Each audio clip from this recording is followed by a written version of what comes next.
सरस्वती ज्ञान कोश में मैं प्रतिज्ञा त्यागी आप सबका अभिनंदन करती हूँ। बच्चों, हम सूरदास जी के पद्य पढ़ेंगे आज क्लास 10th के लिए। पहले भी हम कुछ पद पढ़ चुके हैं, लेकिन उससे आगे वाले आज पढ़ेंगे। तो पहले हमने क्या पढ़ा था? कृष्ण की बाल लीला का वर्णन। जैसे ही कृष्ण थोड़े बड़े होते हैं तो वो माँ यशोदा से जिद करके वन को चले जाते हैं। अब उस दिन माँ उनकी जिद के सामने हार जाती हैं, उनको भेजने के लिए हाँ कह देती हैं और कृष्ण जी जो है वन में गाय चरा के आ जाते हैं। उससे आगे वाला पद्य देखेंगे, बड़ा ही सुंदर पद है। और व्याख्या बताने से पहले एक बार फिर से मैं रिवाइज कर रही हूँ कि व्याख्या बताने से पहले संदर्भ और प्रसंग बताना होता है। तो जो संदर्भ आपका पहला था वही अब भी आएगा, क्योंकि वही पद हैं आगे के, और संदर्भ तो वही रहेगा लेकिन प्रसंग बदल जाता है। तो संदर्भ में आप क्या बताएंगे, यानी इस पद का परिचय कि ये कहाँ से आया। प्रस्तुत पद्य हमारी पाठ्य पुस्तक हिंदी काव्य के सूरदास जी द्वारा रचित पद नामक शीर्षक से लिया गया है। उसके बाद प्रसंग आता है, तो प्रसंग में हमें बताना होता है कि इसके अंदर क्या है। तो प्रस्तुत पद में कृष्ण जी गाय चराकर वन से आते हैं और वहां से आने के बाद जो उनके साथ वन में हुआ उसको वो माँ से बताते हैं। बड़े जिद करके कृष्ण जी गए थे गाय चराने, लेकिन आकर के जो स्थिति हुई है देखेंगे। सूरदास जी ने बड़े ही सुंदर पदों में इसको गाया है। मैया हो न चरहियो गाई, सिगरे ग्वाल घिरावत मोसो, मेरे पाई पिराई, ज्यो न पतियाही, पूछी बल दाऊही, अपनी सोह दिवाई। यह सुनी माई जसोदा, ग्वालिनी गारी दे तिरसाई, मैं पठवती अपने लरिका को, आवे मन बहराई, सूर श्याम मेरो अति बालक, मारत ताही रिगाई। तो आकर के कृष्ण जी क्या कहते हैं माँ से? मैया, हे माँ, वो माँ को मैया बोलते थे। हो यानी मैं, न चराऊं, नहीं चराऊंगा, गाय गाय। हे माँ, अब मैं गाय नहीं चराऊंगा। क्यों नहीं चराऊंगा? क्योंकि सिगरे ग्वाल, सिगरे सारे, ग्वाल ग्वाले, मोसो मुझसे, घिरावत घिरवाते हैं। क्या घिरवाते हैं? गायों को, यानी जितने भी ग्वाले हैं ये सारे मुझसे गायों को घिरवाते हैं, क्योंकि जानवर हैं, गाय हैं, वन में इधर उधर घूमने के लिए निकल जाती हैं। तो सारे ग्वाले उनसे कहते हैं कि जाओ और तुम घेर करके इनको ले करके आओ। तो वही शिकायत करते हुए कृष्ण जी कहते हैं कि सारे ग्वाले मुझसे गाय घिरवाते हैं, इस कारण मेरे पाई पिराई, मेरे पाई कहते हैं पैरों में, पिराई पीड़ा है, पीड़ा अर्थात दर्द, क्योंकि सारे दिन वो वन में दौड़े गायों के पीछे, इस कारण उनके पैरों में पीड़ा हो गई। और क्या बताएं वो? जो न पतियाही, जो ना नहीं पतियाही विश्वास करती हो तो पूछ लो किससे?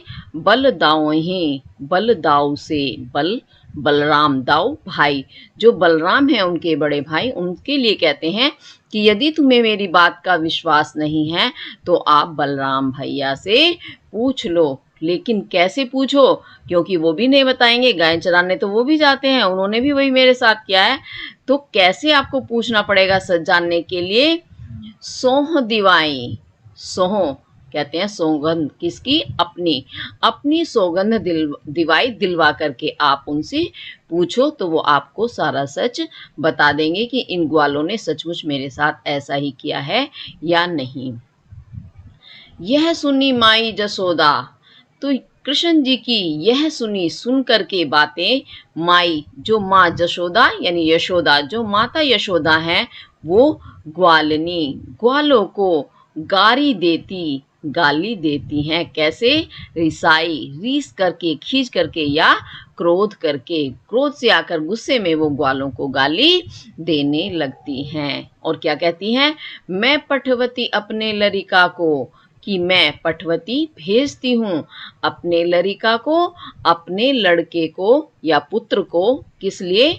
आवे मन बहराई, कि वो मन को बहराई, बहला करके आवे, आ जाएगा, क्योंकि छोटा है, बच्चा है, सब बच्चे उसके साथ वाले गाय चराने जाते हैं तो देखकर उसका भी मन होता है। फिर मुझे भी यही लगा कि चलो ये इन बच्चों के ग्वालों के साथ मन बहला करके आ जाएगा। तो सूरश्याम, तो सूरदास जी कहते हैं कि माँ यशोदा क्या कहती है, श्याम मेरो, मेरा श्याम, श्याम क्योंकि कृष्ण सांवले थे इसलिए उनका नाम श्याम भी है।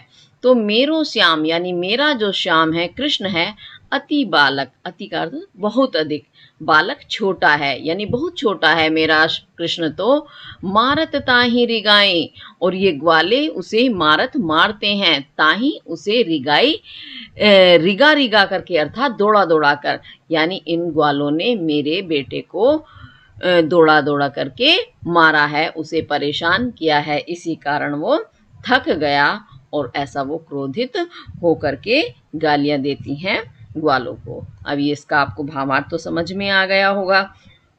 संदर्भ प्रसंग, उसके बाद व्याख्या।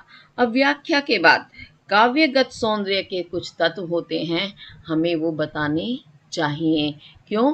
क्योंकि हमें अच्छे नंबर लेने हैं। तो जब हमें पद पूरी तरह से समझ में आ गया, सारी चीज़ समझ में आ गई है, तो फिर हमें उसकी कुछ विशेष बातें बताना अनिवार्य है। और वही देख करके एग्जामिनर अच्छे नंबर देते हैं, उन्हें समझ में आ जाता है कि इस बच्चे ने रट विद्या नहीं अपनाई है, चीज़ को अच्छे से समझा है, अच्छे से एक्सप्लेन किया है। तो अच्छे नंबर लेने के लिए हमें काव्यगत सौंदर्य के तत्व भी बताना चाहिए। अब काव्यगत सौंदर्य के तत्व क्या है? जैसे कि इसकी भाषा, कौन सी भाषा में लिखा गया है ये पद? तो आप जानते हैं सूरदास जी कृष्ण भक्त हैं और कृष्ण जी की भाषा ब्रज है, ब्रजवासी हैं, तो इसमें साहित्यिक ब्रज भाषा का प्रयोग किया गया है।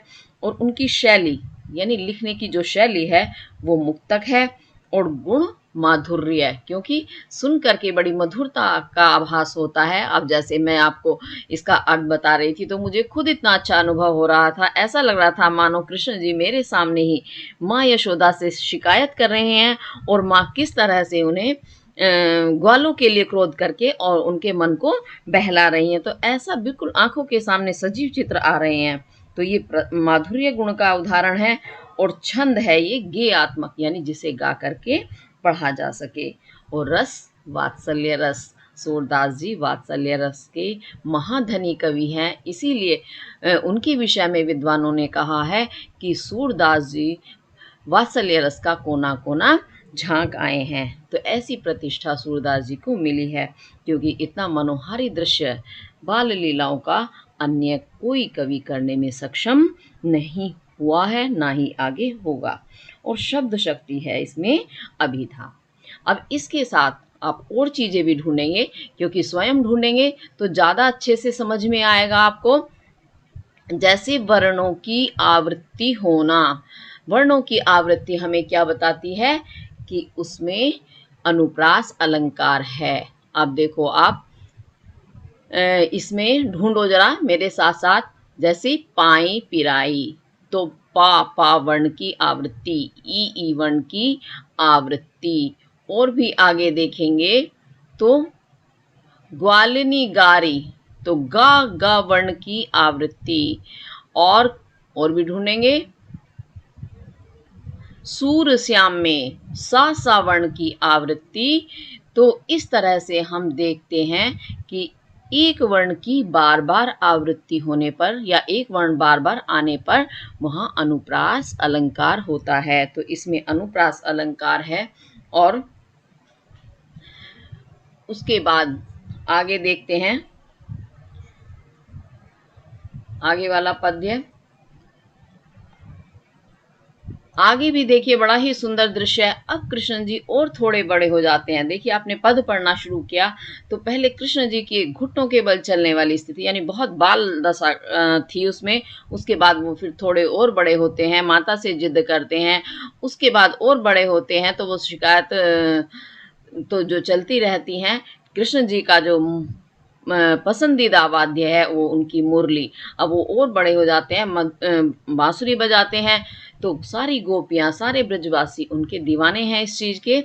उसी से संबंधित जो गोपियाँ हैं आपस में वार्ता कर रही हैं और क्या कहती हैं कृष्ण जी के लिए, सखीरी मुरली लीजे चोरी, जीनी गोपाल की ने अपने बस, प्रीति सबनी की तोरी।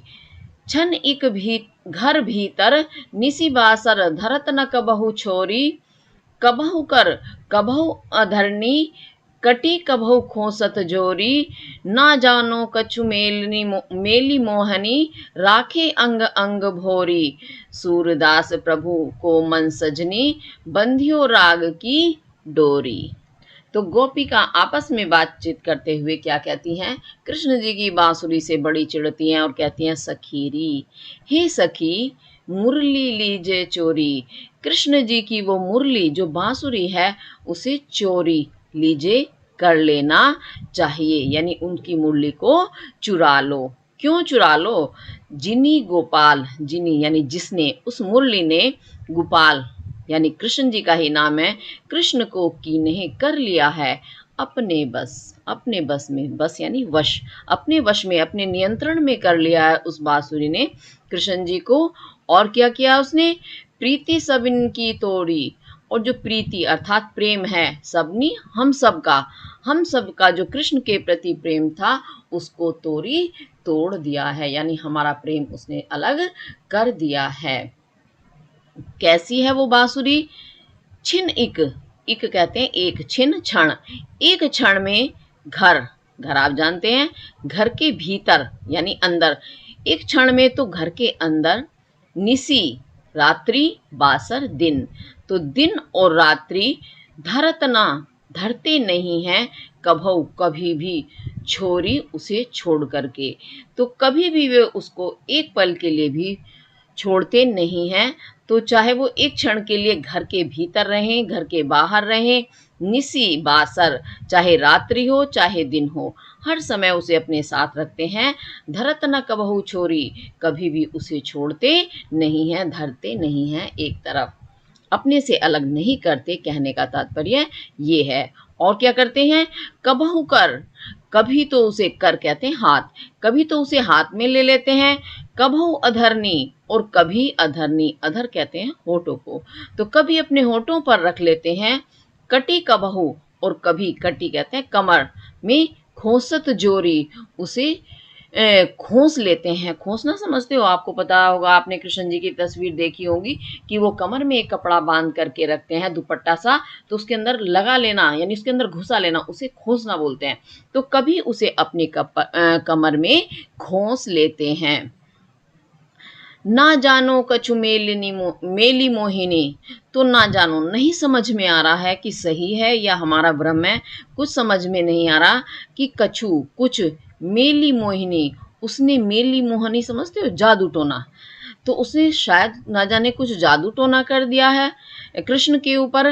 राखे अंग अंग भोरी, और वह बांसुरी श्री कृष्ण के अंग अंग, अंग अंग अर्थात प्रत्येक अंग पर राखे रखती है, भोरी अपनी नजर, वो उनके प्रत्येक अंग पर अपनी नजर रखती है, अर्थात कृष्ण पर पूरी नजर उसकी रहती है। तो सूरदास जी कहते हैं, प्रभु को मन सजनी, हे सजनी, हे सखी, प्रभु प्रभु श्री कृष्ण के मन को उसने बांध दिया है। किसमें? राग की डोरी, राग अर्थात अनुराग, प्रेम की डोरी, डोरी आप समझते हैं रस्सी में, यानी उसने श्री कृष्ण के मन को अपने प्रेम की डोरी में बांध दिया है। इसी कारण कृष्ण कभी भी बांसुरी से या मुरली से अलग नहीं होते हैं। आपको भावार्थ समझ में आया होगा, लेकिन एक बार अब इसकी मुख्य चीज़ें फिर से मैं बता देती हूँ। काव्यगत सौंदर्य या भाव पक्ष आप इसको कह सकते हैं। तो इसमें भाषा कैसी है? ब्रिज भाषा है, गुण माधुर्य है, और रस है इसमें श्रृंगार रस, और गेयात्मक ये छंद है। शब्द शक्ति इसमें अभिधा भी है और लक्षणा भी। अभिधा यानी जो बात हमें सीधे समझ में आ जाए, बिल्कुल स्पष्ट सीधी बात कही गई हो, और लक्षणा जिसमें कुछ हमें मिला करके बात को पूरा करना पड़े, यानी कुछ शब्दों से अर्थ कुछ अलग से ग्रहण करना पड़ता है, तो वो लक्षणा कहलाती है। और व्यंजना का भी इसमें कहीं कहीं प्रयोग हुआ है। इसके साथ साथ अब इसमें देखेंगे फिर वही अलंकार, ढूंढो कहाँ कहाँ वर्ण आ रहे हैं। लाला वर्ण आ रहा है, और ढूंढो, इक्छन निशिबासर सा सा वर्ण आ रहा है। और कबहु कर कबहु का वर्ण की, कटी का कबहु का वर्ण की फिर आवृत्ति हो रही है। और मेली मोहिनी में भी मां वर्ण की आवृत्ति हो रही है। और अंग अंग में तो पूरे वर्ण की नहीं, पूरे शब्द की या पूरे पद की आवृत्ति हो रही है। तो इस तरह से आप इसमें देखेंगे अनुप्रास अलंकार हुआ एक वर्ण की आवृत्ति होने के कारण। उसके बाद अंग अंग यानी एक वर्ण नहीं से शब्द बोलेंगे, एक शब्द की पुनरावृत्ति, पुनः यानी फिर से, आवृत्ति आवृत होना यानी आना, फिर से दोहराए जाने के कारण एक शब्द को दो बार, तो यहाँ हो गया पुनरुक्ति प्रकाश अलंकार। तो ये आपका इस तरह से ये पद्य पूरा हुआ। और जब आप इसे करेंगे तो संदर्भ प्रसंग आपको अनिवार्य रूप से करना है। और उसके साथ अब हम आगे देखेंगे अगला वाला पद्य। अच्छा, अब कृष्ण जी जो फिर और बड़े हो जाते हैं और वो गोकुल को छोड़कर, ब्रिज को छोड़कर के फिर कहाँ जाते हैं? मथुरा। अब वो मथुरा तो चले जाते हैं, लेकिन कृष्ण जी को बिल्कुल भी नहीं भुलाया जा रहा है अपना ब्रिज गांव। बहुत याद आती है उन्हें ब्रिज की। तो उनके मित्र हैं उद्धव। अपने मित्र उद्धव को वो ब्रिज की बातें बताते हुए कहते हैं, क्या कहते हैं? अपने मनोदशा का वर्णन करते हैं। बड़ा ही सुंदर पद है।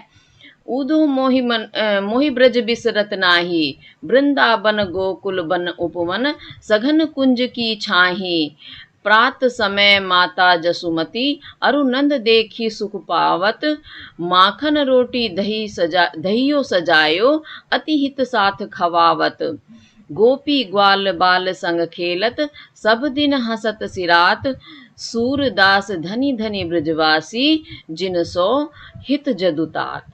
अब कृष्ण जी क्या कहते हैं अपनी मन की व्यथा का वर्णन करते हुए? ऊधो, हे उद्धव, मोही मुझे ब्रिज गांव जो है बिसरत नाही, बिसरता नहीं है। बिसरत यानी भूला नहीं जाता है, अर्थात मुझसे ब्रिज गांव भूला नहीं जाता है। क्या क्या याद आता है मुझे? वृंदावन, जो वृंदावन है, गोकुल है, वृंदावन गोकुल के वन, उपवन वन जो होते हैं बड़े बड़े होते हैं, उपवन थोड़े छोटे जिन्हें हम बागीचा भी कह देते हैं। तो वन उपवन, सघन कहते हैं बहुत गहन, कुंज की छाई, जो कुंजों की छाया है वो सब मुझे बहुत ज़्यादा याद आती हैं। क्योंकि कृष्ण जी गाय चराने जाते थे, अपनी मित्र मंडली के ग्वालों के साथ घूमते फिरते रहते थे, उन्हें वही चीज़ें इसीलिए बहुत ज़्यादा याद आती हैं। तो याद आता है उन्हें वृंदावन के, गोकुल के वन और उपवन याद आते हैं। सघन कुंज समझते हैं आप? सघन यानी बहुत गहन यानी जिसमें बहुत ज़्यादा मात्रा में बेलें वृक्ष होते हैं और वे कुंज से बन जाते हैं, यानी बीच में खाली स्थान होता है जिसमें अक्सर बच्चे छिप करके खेलते हैं, तो उन्हें कुंज बोलते हैं। तो सघन कुंजों की जो वो छाया है वो उनको बहुत ज़्यादा याद आती है। और क्या याद आता है? प्रातः के समय यानी सुबह के समय, माता जसुमती, माता यशोदा, अरु यानी और, नंद, जो नंद बाबा हैं उनके पिता, वो नंद बाबा मुझे देख करके सुख पावत, बहुत ही सुख को पाते थे, आनंद का अनुभव करते थे। जब वो प्रातः काल सोते उठते मुझे देखते थे तो उन्हें बहुत ही आनंद होता था, खुशी मिलती थी। और माता यशोदा क्या करती थी? माखन रोटी दहियो सजायो।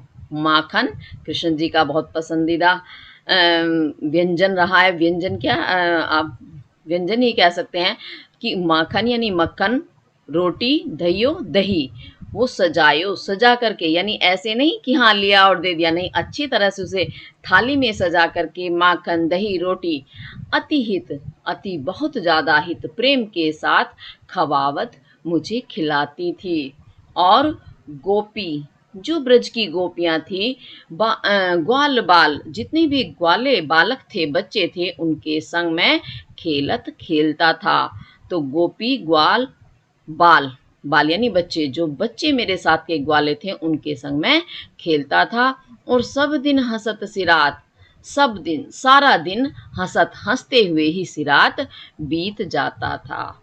तो सूरदास जी कहते हैं, धनी धनी ब्रजवासी, कि धनी धनी यानी धन्य है कौन?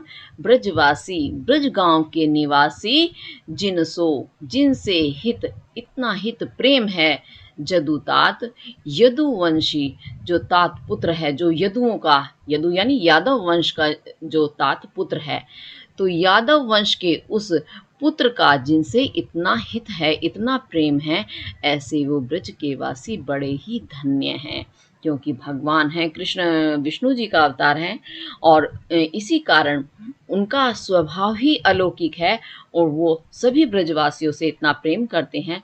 तो ये एक सौभाग्य की बात है कि एक देव के साथ किसी का इतना ज़्यादा प्रेम होना, या एक देव किसी जनता को, आम लोगों को इतना स्नेह करे, तो बहुत बड़ी बात है, बहुत ही भाग्यशाली हैं, धन्य हैं वो लोग। तो इसके साथ आपका ये पद्य का भावार्थ तो पूरा हुआ। अब इसकी कुछ और चीज़ें मैं आपको बता देती हूँ।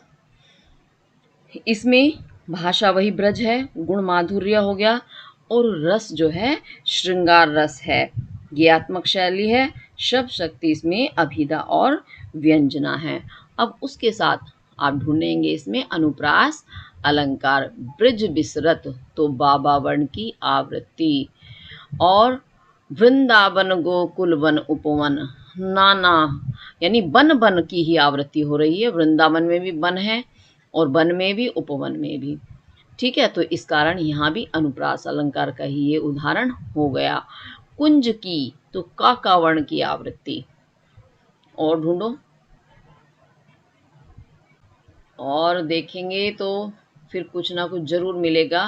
हियो औ की मात्रा देखो यहाँ आ रही है, धइयो सजायो, है ना, धइयो सजायो में भी, और अतिहित ताता वर्ण की आवृत्ति, खवावत में भी वा वाता वर्ण की आवृत्ति है, और गोपी ग्वाल बाल संग खेलत, गोपी में गा, ग्वाल में गा, और अब देखो ग्वाल में ला, बाल में ला, खेलत में ला, सब दिन हंसत सिरात में ताता वर्ण की आवृत्ति है, धनी धनी वर्ण की पद की भी आवृत्ति हो रही है, तो हित जदुतात में भी ताता वर्ण की आवृत्ति हो रही है, इस कारण यहाँ अनुप्रास अलंकार है। और उसके साथ आप देखेंगे कि धनी धनी यानी एक शब्द की पुनरावृत्ति होने के कारण यहाँ पुनरुक्ति प्रकाश अलंकार है। और ये तो इसके अपने ही काव्यगत तत्व हुए, भाव पक्ष हुआ। ऐसा ही इससे ही संबंधित इसी तरह का एक पद जो है रत्नाकर जी ने अपने काव्य में व्यक्त किया है, अर्थात लिखा है। क्या है वो? सुधी ब्रजवासिनी की दवैया सुख रासिनी की, उधु नित हमको बुलावन को आवती। यानी बिल्कुल वही परिस्थिति जो सूरदास जी ने व्यक्त की है, वैसे ही भाव को रत्नाकर जी ने भी व्यक्त किया है। इसे आप भाव साम्य में लिख सकते हैं। अब उसके साथ हम आगे चलते हैं। अब कृष्ण जी जो हैं गोपियों को समझाने के लिए अपने मित्र उद्धव को ब्रज गांव भेजते हैं, और उद्धव ब्रज गांव में आते हैं, गोपियों को निराकार ब्रह्म या निर्गुण ब्रह्म की शिक्षा देते हैं, उपदेश देते हैं, लेकिन गोपियों को वो बिल्कुल भी स्वीकार नहीं है। क्या कहती हैं गोपियां उद्धव से उनके उपदेश को सुनकर? उधो मन न भये 10-20, एक हु तो सो गयो श्याम संग, को अवराध है ईस। इंद्र शिथिल भई केशव बिनु, जो देहि बिनु शीस। आशा लागी रहती तन श्वासा, जीव ही कोटि बरीस। तुम तो सखा श्याम सुंदर के, सकल जोग के ईस। सूर हमारे नंद नंदन बिनु, और नहीं जगदीश। अब क्या कहती हैं गोपियां? उधो, हे उद्धव, मन आप जानते हैं, मन न भय नहीं हुए हैं 10-20, 10 या 20, यानी हे उद्धव हमारे मन 10 या 20 नहीं हुए हैं या नहीं हैं, एक हूँ तो मन तो एक ही हुआ था या एक ही था सो वह भी गयो श्याम संग वह भी श्याम अर्थात कृष्ण जी के संग साथ गयो चला गया है। कौ अब कौन अवराधे आराधना करे ईश तुम्हारे ईश की, तुम्हारे उस निराकार ब्रह्म की अब उस ईश्वर की कौन आराधना करे, कौन आराधे उसे, क्यों मन से ही हर काम होता है, लेकिन हमारा मन तो कृष्ण के साथ चला गया है, अब तुम्हारे ईश्वर की हम कैसे आराधना करें। और क्या बताती हैं वो, इंद्री शिथिल भई, हमारी इंद्रियां जो है वो शिथिल, शिथिल यानी शिथिल ढीली भई हो गई हैं केशव बिनु, केशव कृष्ण जी का नाम है, केशव के बिना, तो हमारी इंद्रियां कृष्ण के बिना शिथिल हो गई हैं, ज्यों जैसे देही बिनु शीस, देही के बिनु बिना शीस सिर हो जाता है। क्यों, सिर को अगर देह यानी शरीर से अलग कर दिया जाए तो शरीर या देह दोनों ही किसी काम की नहीं रहेंगी। तो वही बताती हैं कि ज्यों देही बिनु, जैसे देह के बिना शीश सिर बेकार हो जाता है, उसका कोई काम नहीं रहता, ऐसे ही हमारा शरीर भी कृष्ण के बिना हो गया है। तो यहाँ कृष्ण की उपमा किससे की गई है, देह से और सिर गोपियों से। और क्या कहती हैं वो, आशा लागी रहती, कि हमें आशा यानी आशा उम्मीद लागी रहती लगी रहती है, इसी कारण तन श्वासा, हमारे तन में श्वासा श्वासें चल रही हैं, क्योंकि हमें आशा है, उम्मीद है कि श्री कृष्ण एक दिन वापस जरूर आएंगे, इसी वजह से हमारे शरीर में श्वासें चल रही हैं, और उन कृष्ण का इंतजार करते हुए जी वही हम जी लेंगे कोटि बरिस, करोड़ों वर्षों तक, कोटि करोड़ों बरिस वर्षों तक, तो हम उनके इंतजार में करोड़ों वर्षों तक जी लेंगे।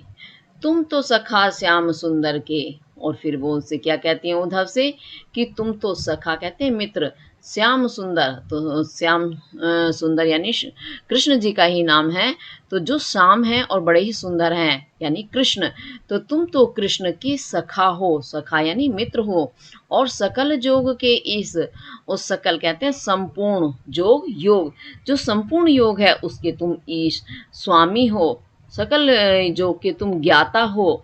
तो सूरदास जी कहते हैं, तो गोपियां क्या कहती हैं उद्धव से, हमारे नंद नंदन बिनु, परंतु हमारा तो नंद को, नंदन आनंदित करने वाला यानी नंद का पुत्र, उनके बिनु बिना यानी कृष्ण के बिना, और नहीं जगदीश, और कोई भी हमारा जगदीश यानी स्वामी नहीं है। तुम तो संपूर्ण जो योग को जानने वाले हो, निराकार ब्रह्म को तुमने प्राप्त कर लिया है, तो तुम्हारी तो बहुत सारी चीजें हो गई, लेकिन हमारे तो नंद के पुत्र के अलावा और कोई स्वामी है ही नहीं, इसलिए हम कैसे तुम्हारे ईश की आराधना करें, ऐसा वो उसको अपनी भावनाएं बताती हैं। तो ये तो आपका भावार्थ हुआ। अब इसका भी हम मुख्य तत्व देख लेते हैं, काव्य सौंदर्य तत्व क्या है। भाषा वही ब्रज है आपकी, शैली मुक्तक है, गुण हो गया माधुर्य, और श्रृंगार रस का ये उदाहरण है। लेकिन श्रृंगार में भी कौन सा है, वियोग श्रृंगार। छंद आपका गेयात्मक है, क्योंकि इसे हम गा करके पढ़ सकते हैं, पढ़ते ही हैं। और शब्द शक्ति इसमें व्यंजना है, क्योंकि बिल्कुल शब्दों के अर्थ बदले हुए हैं। अब उसके साथ आप इसमें फिर अलंकार ढूंढेंगे। मन न भये 10-20, तो मन ना वर्ण आ रहा है, 10-20 में सा आ रहा है। सो गयो श्याम संग, सा वर्ण की आवृत्ति हो रही है। और उसके साथ और भी ढूंढेंगे, देही बिनु शीस, तन श्वासा, सखा श्याम सुंदर के, फिर सा वर्ण की आवृत्ति हो रही है, सा वर्ण आ रहा है सकल में भी। तो इस तरह से आप देखेंगे यहाँ अनुप्रास अलंकार है, क्योंकि एक वर्ण की आवृत्ति होने पर वहाँ अनुप्रास अलंकार होता है। अब और भी है, ज्यों देही बिनु शीस, ज्यों यानी जैसे, देही के बिना शीस, तो यहाँ उपमा अलंकार का ये उदाहरण आ गया है। ये उपमा भी है इसमें, और इसके साथ साथ आपका ये हुआ पद्य का पूरा काम। अब भाव साम्य में भी इसके साथ कुछ दिया हुआ है। तुलसीदास जी ने ही ऐसा ही बड़ा सुंदर पद कहा है, इसी के भाव साम्य में आप इसे लिख करके अच्छे नंबर ले सकते हैं। क्या है वो? एक भरोसो एक बल एक आशा विश्वास, एक राम घनश्याम हित चातक तुलसी दास। तो ये भाव साम्य में उन्होंने यही दिया है कि हमारे तो सिर्फ राम घनश्याम वो एक ही हैं, वही हैं, तो तुलसीदास जी उनके चातक हैं। ठीक है, तो इसके साथ आज का ये पद्य तो हम यहीं पूरा करते हैं। आगे वाले जो शेष बचे हैं उन्हें हम अगली वीडियो में पूरा करेंगे। इसी के साथ धन्यवाद।